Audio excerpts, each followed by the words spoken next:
Welcome to Healthy Mind, Better Future, a podcast dedicated to mental wellness.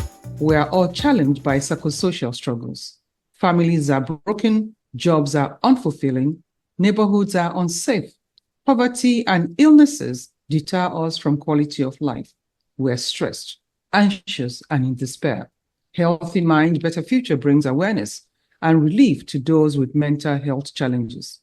It offers practical tips for managing stress and anxiety so you can positively function in society.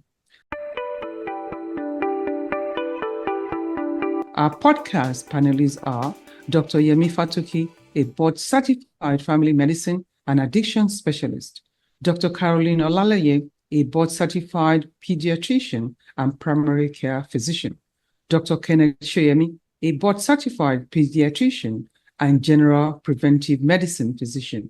I'm Funmi Apantaku, your host.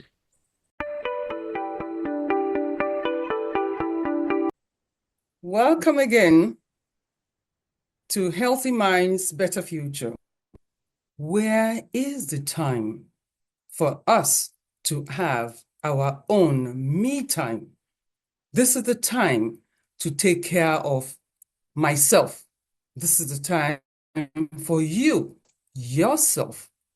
Do you have the time? Do you make the time? And have you asked yourself, why don't you have the time and why can't you make the time?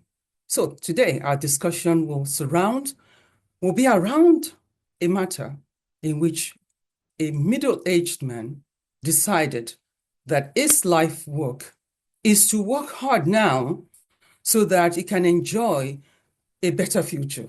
Better future to him meant having all the money in the world to build this fantastic home for himself and then retire to this home. Well, sometimes that's our wish, but are we actually going to attain that wish when we've abused ourselves? I mean, physically or even mentally abused ourselves by working too hard. Today, I'll be turning this over to our panelists and our Dr. Fatoki, Dr. Soyemi, Dr. Olaleye. Good morning, everybody. Good morning. Good morning. Good morning.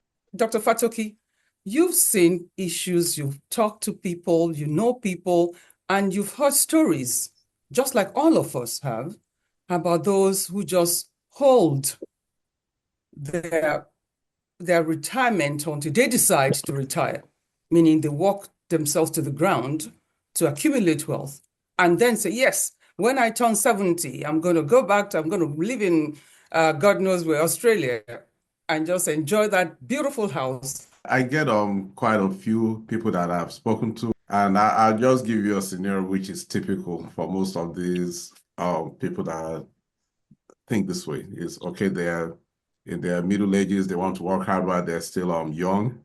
You know, they don't have time to spend with the wife or the children. They don't go visit their physicians for their routine health care. They used to play soccer, they used to play table tennis, they used to go running. They don't do that anymore. They have a sedentary job for the most part, so they've gained weight. They don't exercise. Most of the weight is in the abdomen. Their social life is mainly going to parties, you know, and drinking, sitting down and drink like 24 bottles of Guinness, and then you go home, you know, and then you're sending all this money back home. Again, you've neglected your health. Your children don't like you, like we said, because you never spend time with them, but you think they should appreciate you spending all this money to send them to school, not realizing that that's not really what they want. The wife isn't happy with you because all you do is come home, you eat, you sit on the chair, and you fall asleep until the next morning when you're ready to go to work. You used to dress very nicely when you first met her, and now you're just a slob. She's not attracted to anything that you look like. And at the end of the day, what have you gained? You've neglected yourself. You more or less destroyed the relationship you could have had with your children. the relationship that you have with your wife is hanging by a thread. You don't know what kind of health issues are hiding in your body because you refuse to go see a doctor, you're too busy. And then you find out that your friend, your sister, your brother, your parents that you've been sending money to help you build that house, at the end of the day, there's nothing left. They've been spending that money. So now what do we do? And that I want us to discuss. That's what I want us to throw out so that because this is what happens to a lot of our people. And just for us to discuss it openly instead of trying to hide it under the rug like a lot of people do when they realize that they made a mistake. Dr. Soyemi? The most important thing is self-care. Maintain a consistent and healthy lifestyle.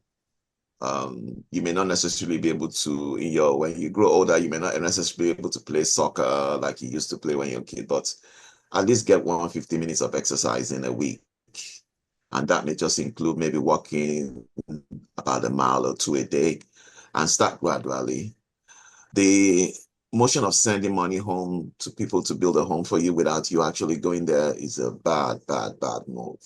I personally will not encourage it, but people do things differently, and I'm not going to blame the guy for trying to do what he thought was best for him, but it's not a good idea to just send money to people to build a home for you without you actually going there, seeing the paperwork yourself. I think for everybody, we need to take care of our health, not to just let things go. It's very easy to just let things go. And it's very easy to give ourselves excuse that I need to work and make money. Let's even pretend that you really did send that money and the house is built. You do have a mansion there. You have 6 top-of-the-line vehicles there. You have millions of dollars in the bank account. Then what if you just drop dead before that happened anyway? So you need to take care of your health. That's just it. Stay active, eat sensibly, and see your doctor at least once a year. Nobody waits till their car stops before they do the oil change. You shouldn't wait till you have any problem before you see your doctors. And I have to say that's mainly men. Maybe some women overdo it, going to the doctor just a little bit too much. But women usually, most women, generally speaking, they're very good at taking care of themselves, like seeing their doctors. But men, for whatever reason, an average, especially middle-aged man, doesn't want to go to the doctor. There's nothing wrong with me. Don't wait till something is wrong with you to go to the doctor. And have a plan, like at this age, or I'm going to stop working at this age. If you want to retire from your regular job, like I'm going to retire at this age, and then work towards how much can I put away until then. Because if you're waiting, if you say, I'm not going to retire until I make a lot of money, what is a lot of money? How much is enough? I don't think any amount is ever enough. So it doesn't matter. You will see people who are billionaires, they're still trying to get more money. Okay? How much is enough? So nobody really ever have enough. Ultimately, take care of your physical health, take care of your mental health, and take care of your family, because having that family structure, and the support, that is what matters in the end. Yeah, and I'm going to talk to my brothers and sisters, African brothers and sisters. Most of us in the diaspora, we put ourselves in a very bad situation. We live poorly. We live in the slum. And then we're sending a lot of money home to build a house or to take care of somebody else that is enjoying themselves in Africa. Tomorrow there's no guarantee for tomorrow. You need to take care of yourself here. Improve your standard of living here while you can. And let tomorrow take care of itself in Africa or Nigeria. I'll give you an example. Dr. Fatoki mentioned this from when he first made a statement. We know somebody that lives not too far from here. Okay. He was living in not such a great area and a house. He built a fantastic home in Nigeria. When he went home to open that house, he passed out. He's dead.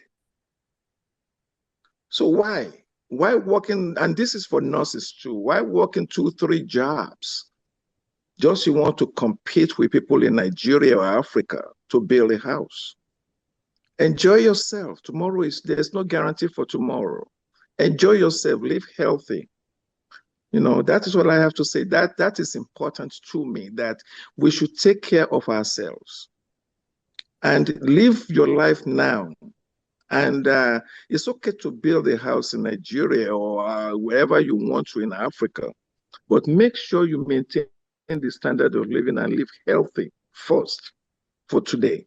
I have a story too but this was not anything about somebody building a house anywhere. This was a guy who worked hard. I mean, hard in public health, thoroughly. And he walked right next door to my door.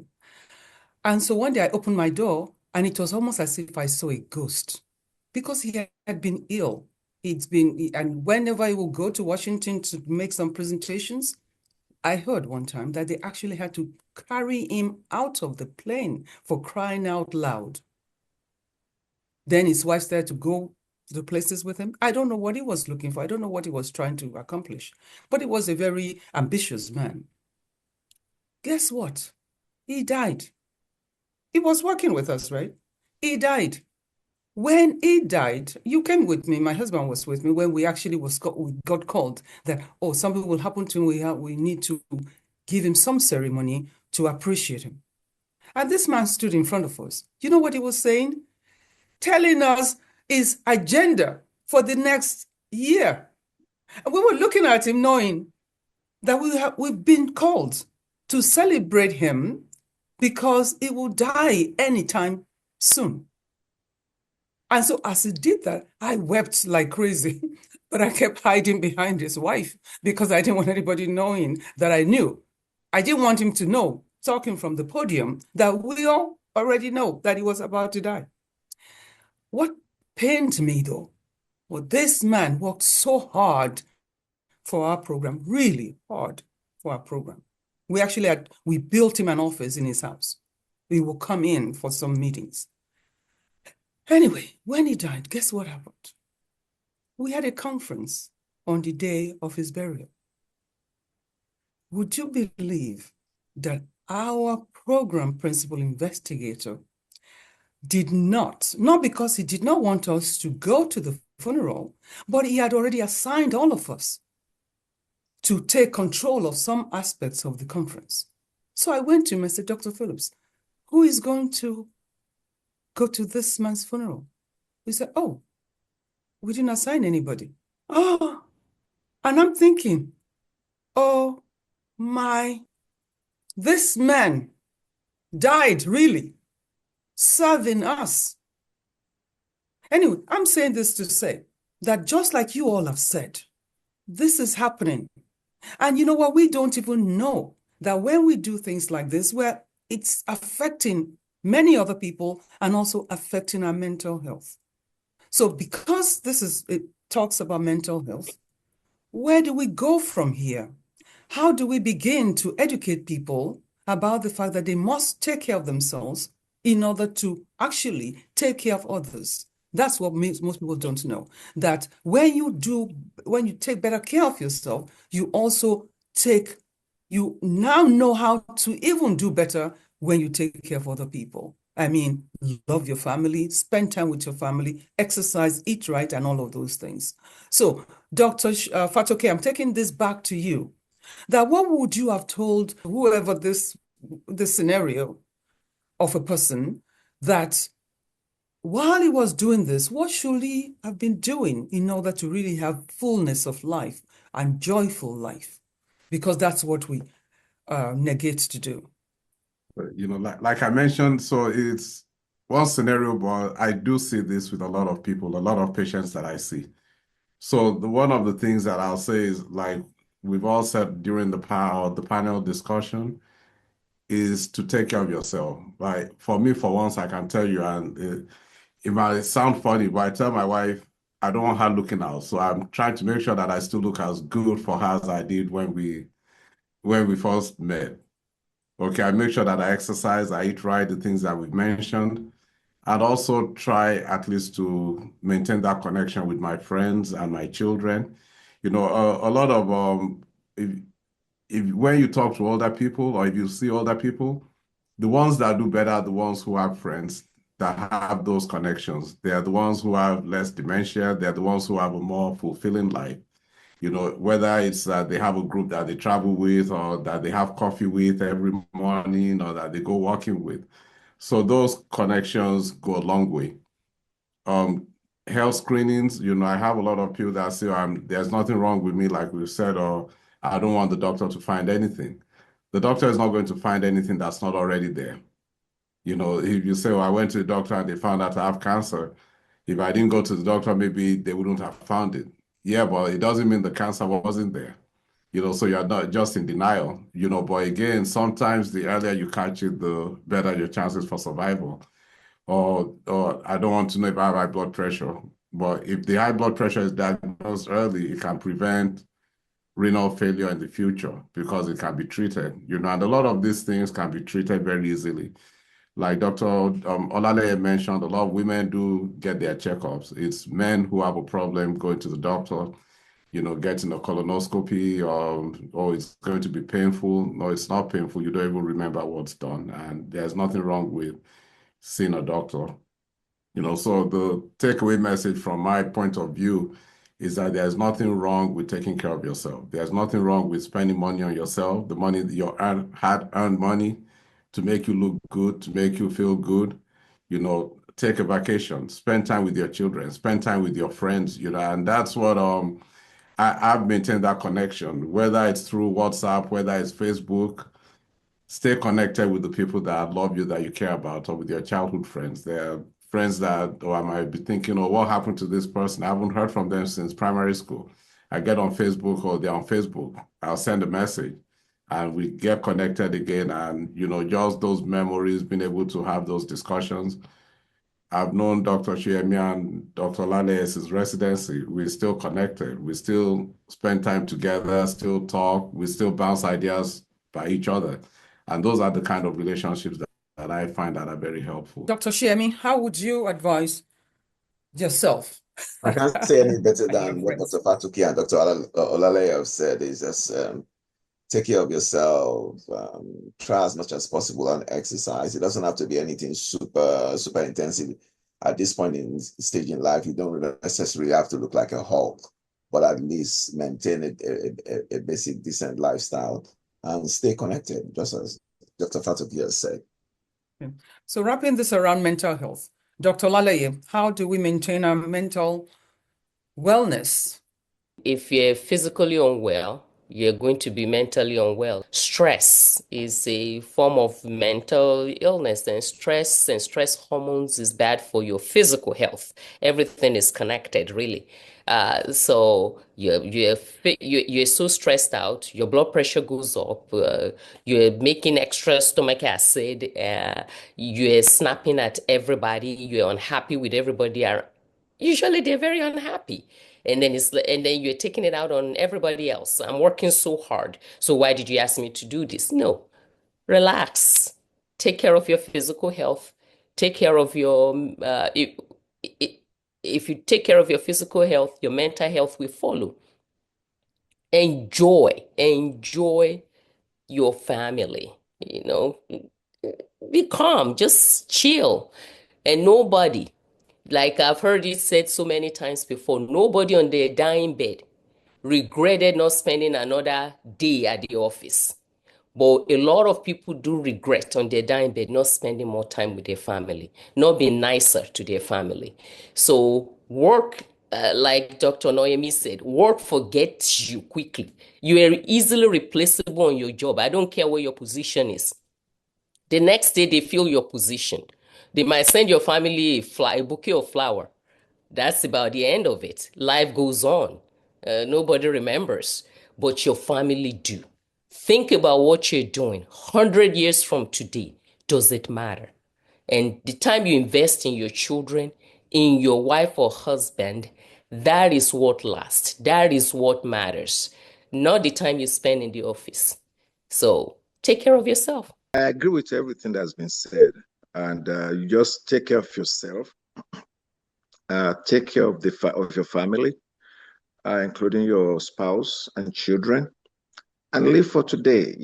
Enjoy yourself fully, and so that is it. Thank you so much, everyone, and thank you to our audience for joining us today. You heard it. You've got to take care of yourself. When you take care of yourself, guess what? Your mental health stays steady. You come out alive looking fresher. You have your friends caring for you too. You laugh more, you dance more, you do good things in life. And the funny thing about that is good things also surround you. So we just want you to know that your mental health depends on how well you also take care of yourself. So take care of yourself, everybody, and we hope to see you next week as you join us on another episode of Healthy Minds, Better Future. Take care. Thank you for joining us on this episode of Healthy Minds, Better Future. Pressures of life can get you down. Don't lose hope. Exercise your mind daily so you can function positively in society for a better future. Continue to join us as we offer tips to navigate your challenges and bring you mental wellness. Your healthy mind is key to your better future. Please subscribe and share our podcast. Someone out there needs encouragement.